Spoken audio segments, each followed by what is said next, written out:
Hello friends, a very good morning to all of you. स्वागत है आप सभी का अपने YouTube channel OD study point में।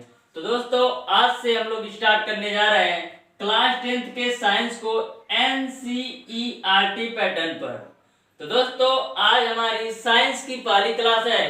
दोस्तों, साइंस को हम लोग बिल्कुल बेसिक से हर एक टॉपिक को समझते हुए पढ़ेंगे और दोस्तों हर एक चीज आपको पूरा अच्छी तरीके से क्लियर हो जाएगा। और दोस्तों, हमारी आपसे एक रिक्वेस्ट है कि वीडियो को शुरू से लास्ट तक जरूर देखिएगा। हमारी आपसे आग्रह है कि दोस्तों वीडियो को शुरू से लास्ट तक जरूर देखिएगा। हर एक टॉपिक को अच्छी तरीके से डिस्कस करेंगे, हर एक चीज आपको पूरी अच्छी तरीके से क्लियर हो जाएगा। तो दोस्तों, सबसे पहले हम लोग डिस्कस कर लेते हैं कि हमको क्लास 10th के साइंस के सिलेबस में कौन कौन से चैप्टर को पढ़ना है, कौन कौन से चैप्टर को हमको कवर करना है क्लास 10th के साइंस के एनसीईआरटी पैटर्न पर। तो दोस्तों, सबसे पहले हम लोग देखेंगे कि सिलेबस क्या है साइंस का क्लास 10th के लिए। तो दोस्तों, वीडियो स्टार्ट करने से पहले सबसे पहले वीडियो को शेयर कर दीजिए। जितने भी आप सोशल नेटवर्किंग प्लेटफॉर्म यूज करते हैं, सारे सोशल नेटवर्किंग प्लेटफॉर्म पर दोस्तों वीडियो को शेयर कर दीजिए, जिससे दोस्तों हर एक बच्चे के पास ये वीडियो पहुंच सके और वो दोस्तों घर बैठे अच्छी से अच्छी पढ़ाई कर सके। और दोस्तों, आज से ही लग जाइए अपने बोर्ड एग्जाम के लिए।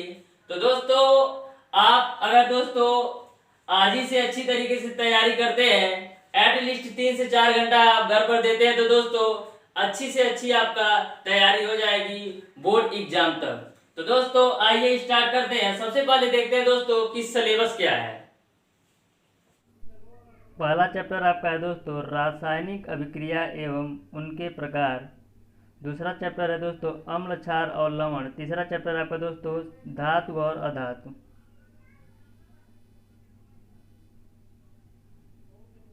चौथा चैप्टर है दोस्तों कार्बन एवं उसके यौगिक। पांचवा चैप्टर है दोस्तों तत्वों का आवर्ती वर्गीकरण।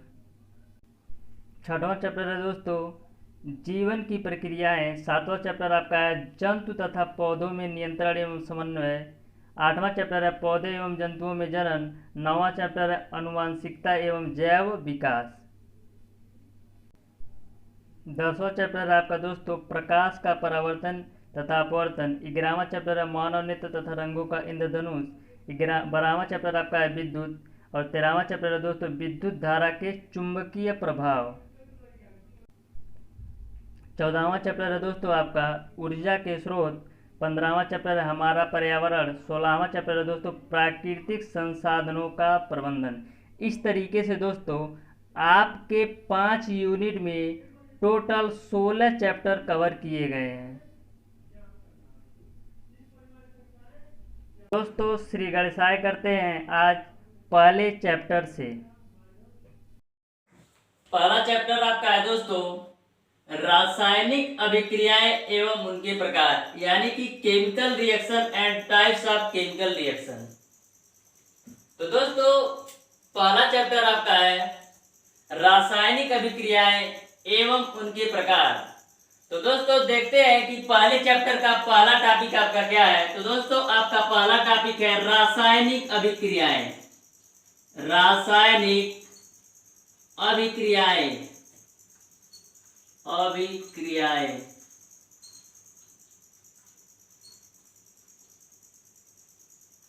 ओके दोस्तों, यानी कि केमिकल रिएक्शन।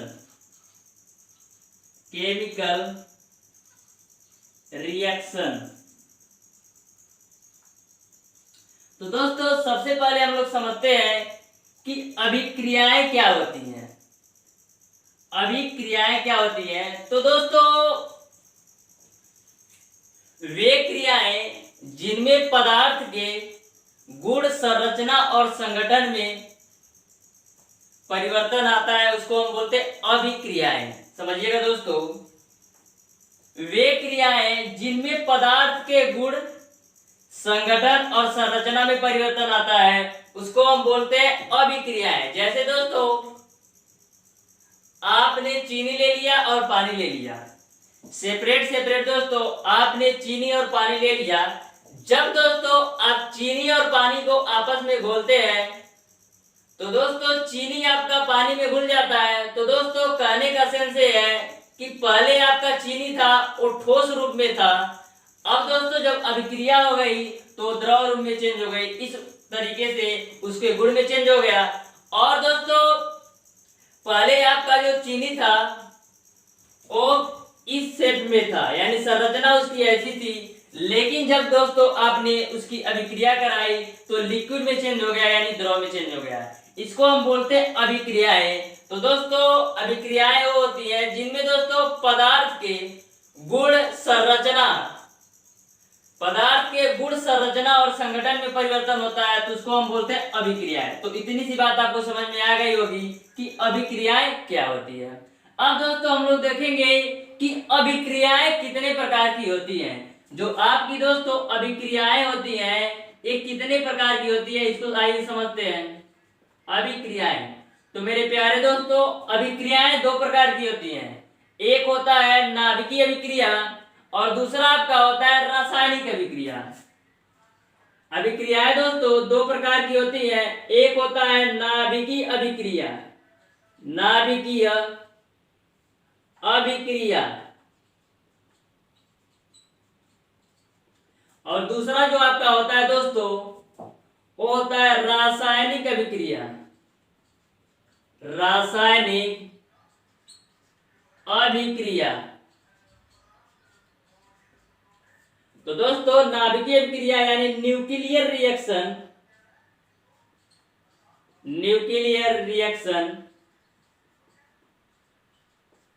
और जो आपका रासायनिक अभिक्रिया होता है इसको हम बोलते हैं chemical reaction, chemical reaction. Okay दोस्तों, तो ये तो दोनों आप समझ गए होंगे कि अभिक्रियाएं मेरे प्यारे दोस्तों दो प्रकार की होती है। पहला आपका होता है नाभिकीय अभिक्रिया और दूसरा आपका होता है रासायनिक अभिक्रिया। यानी पहला आपका होता है न्यूक्लियर रिएक्शन और दूसरा आपका होता है केमिकल रिएक्शन। तो दोस्तों सबसे पहले समझते हैं कि नाभिकीय अभिक्रिया क्या होता है।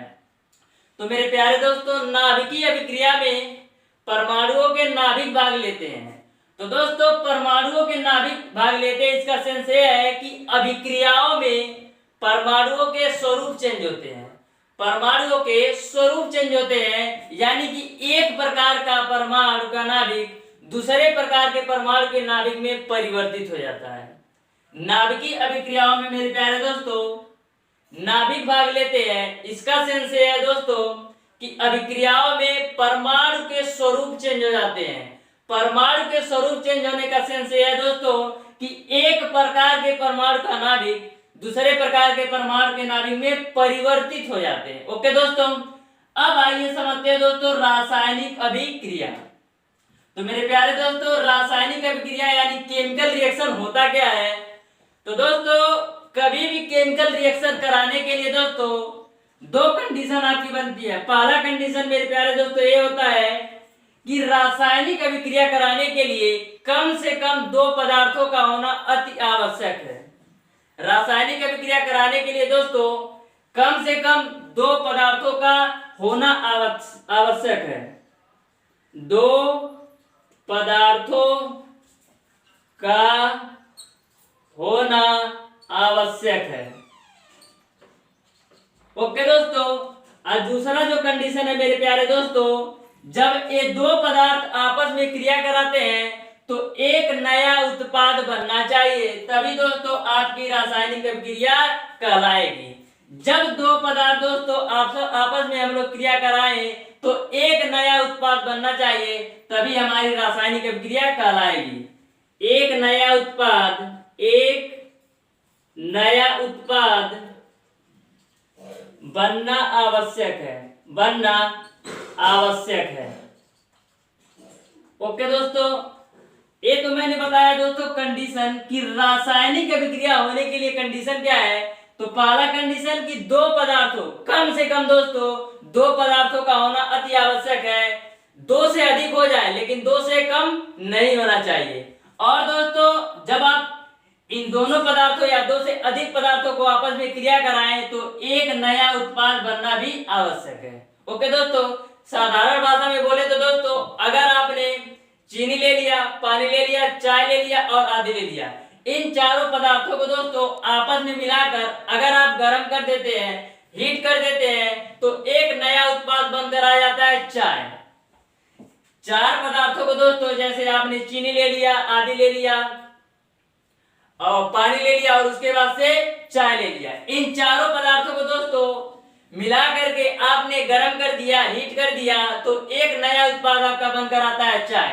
तो दोस्तों सेम एग्जांपल आपके रासायनिक में भी काम करता है कि दो या दो से आप अधिक पदार्थों को आपस में मिलाएं तो एक नया उत्पाद आपको प्राप्त हो जाए, तो उसको हम बोलते हैं रासायनिक अभिक्रिया।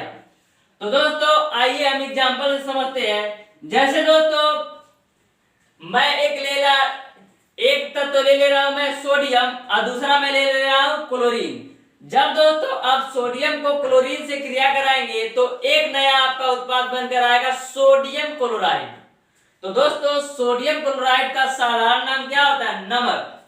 मैंने दोस्तों रसायन की भाषा में दो पदार्थ लिया, एक आपका मैंने सोडियम ले लिया तत्व और दूसरा मैंने ले लिया क्लोरीन। ओके मेरे प्यारे दोस्तों, इन दोनों को मैंने आपस में क्रिया कराया तो मेरा एक नया उत्पाद बन के आया NaCl। यहाँ पर 2 लगाना पड़ेगा, 2NaCl बन गया। यानी कि मैंने दो चीजों को लिया, दो तत्वों को लिया, एक सोडियम को लिया और एक क्लोरीन को लिया। इन दोनों को दोस्तों आपस में क्रिया कराया तो एक नया उत्पाद मेरा बन के आया NaCl यानी सोडियम क्लोराइड। NaCl को मेरे प्यारे दोस्तों बोलते हैं सोडियम क्लोराइड, सोडियम क्लोराइड, जिसका साधारण नाम दोस्तों नमक आप बोलते हैं। ओके, ये जो आपका Cl है दोस्तों इसको हम बोलते हैं क्लोरीन, और जो आपका Na है मेरे प्यारे दोस्तों इसको हम बोलते हैं सोडियम। सोडियम का दोस्तों लैटिन नाम नेट्रियम है, नेट्रियम से Na पड़ा है, यानी सोडियम को हम Na बोलते हैं। अब दोस्तों यहाँ तक तो आप समझ गए होंगे, रासायनिक अभिक्रिया भी बता दिया और साधारण लैंग्वेज में भी मैंने बता दिया। तो दोस्तों ये समीकरण कैसे बैलेंस होता है, इस समीकरण को कैसे सॉल्व करते हैं, कोई समीकरण अनबैलेंस कैसे होता है या अनबैलेंस समीकरण को कैसे बैलेंस करते हैं, ये सारी चीजें दोस्तों हम लोग आगे देखेंगे नेक्स्ट क्लास में। तो दोस्तों आज की क्लास को यहीं तक रखते हैं। और दोस्तों एक बात और, आपके पास दो कंडीशन है। तो दोस्तों नोट्स के लिए आपके पास दो कंडीशन है। पहला कंडीशन आपका है दोस्तों कि व्हाइट बोर्ड पर समझाया जाए, नोट्स व्हाट्सएप या टेलीग्राम के माध्यम से दिया जाए। तो दोस्तों अगर आप ये चाहते हैं कि सारी चीजें, सारी टॉपिक व्हाइट बोर्ड पर समझाया जाए और जो आपका नोट्स है इसको व्हाट्सएप नंबर या टेलीग्राम के माध्यम से आपको दिया जाए, तो ऑप्शन ए आपको कमेंट करना है कमेंट बॉक्स में। और दोस्तों अगर आप ये चाहते हैं कि टोटल थ्योरी व्हाइट बोर्ड पर लिखकर समझाया जाए तो ऑप्शन बी आपको चूज करना है। दोनों ऑप्शन आपके पास है दोस्तों, जिस तरीके से आप कहेंगे उस तरीके से मैं पढ़ा दूंगा। अगर आप कहते हैं दोस्तों कि व्हाइट बोर्ड पर समझाया जाए और नोट्स व्हाट्सएप या टेलीग्राम के माध्यम से दिया जाए तो दोस्तों आप ऑप्शन ए कमेंट बॉक्स में कमेंट कर सकते हैं। अगर दोस्तों आप ये चाहते हैं कि टोटल थ्योरी व्हाइट बोर्ड पर लिखाया जाए और समझाया जाए तो दोस्तों आप ऑप्शन बी कमेंट बॉक्स में कमेंट कर सकते हैं। तो दोस्तों इस वीडियो के रिगार्डिंग कोई भी आपको प्रॉब्लम या कोई भी दिक्कत हो तो कमेंट बॉक्स में कमेंट करके जरूर बताइएगा। और दोस्तों वीडियो को ज्यादा ज्यादा शेयर कीजिएगा, और अभी तक हमारे चैनल ओडी स्टडी पॉइंट को सब्सक्राइब नहीं किए हैं तो तुरंत सब्सक्राइब कर ले, बेल आइकन दबाना बिल्कुल मत भूलिएगा, जिससे हमारी लेटेस्ट आने वाली वीडियो मिलती रहे। धन्यवाद।